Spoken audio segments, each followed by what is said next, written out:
Hello, my name is Sawyer from Rensselaer Polytechnic Institute, and I'm going to jump right into the problem that the students encountered when coming into my course.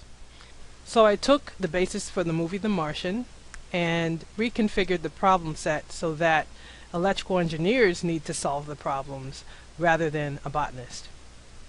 And so the basic idea is that they have no communications on Mars, and they have to pass 3 different design stages to get off of Mars.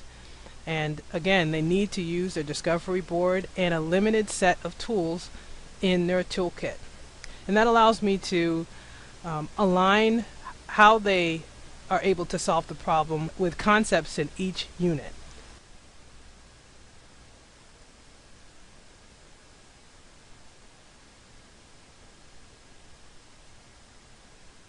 So to give you a little background on circuits itself, the enrollment is about 110 to 130 students, depending on the semester. It is a blended course structure where there's lecture videos and lots of problem solving and discussion during lecture time. This course has also been extremely innovative pedagogically, going back to the studio concept and the mobile studio concept, which was created by Don Millard in 1999. So the idea of hands-on instrumentation has been around for a while in this course.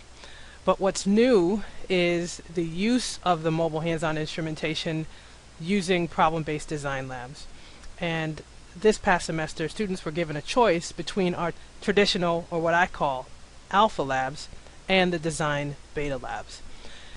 It's important to note that both the alpha and beta labs still require the following system.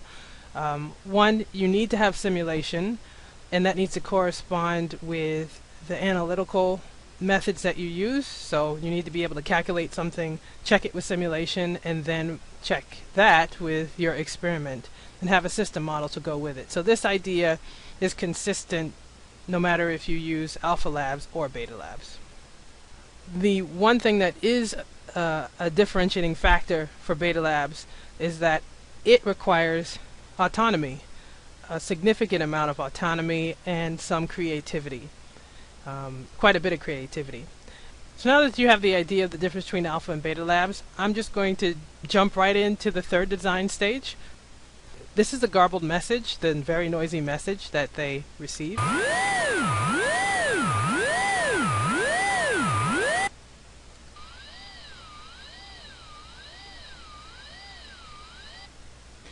So what they needed to do was download that message. So they could go to Digital Waveforms, go to the wave generator, and under player you can actually add this message into the waveform generator, and now that becomes an input to your circuit. And so the students were able to do that. Now the students had to figure out exactly where the encoded message was in frequency. The message happened to be 1 kilohertz, so they needed to use the fast Fourier transform in their scope to figure out exactly where the message was and where the noise peaks were.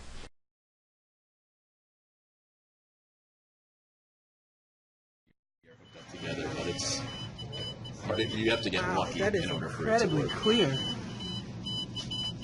By far, I think you guys are going to get best design, because I don't hear the noise at all. Wow. That's great. So that's the output of the Okay. filters. So without the gain amp. Yeah, and then when we amplify it, That'd be really cool. it If you turns look at into the that. shadowy And part at the top. That's we're focusing on the shadow. Okay. Interesting. And Then we head through.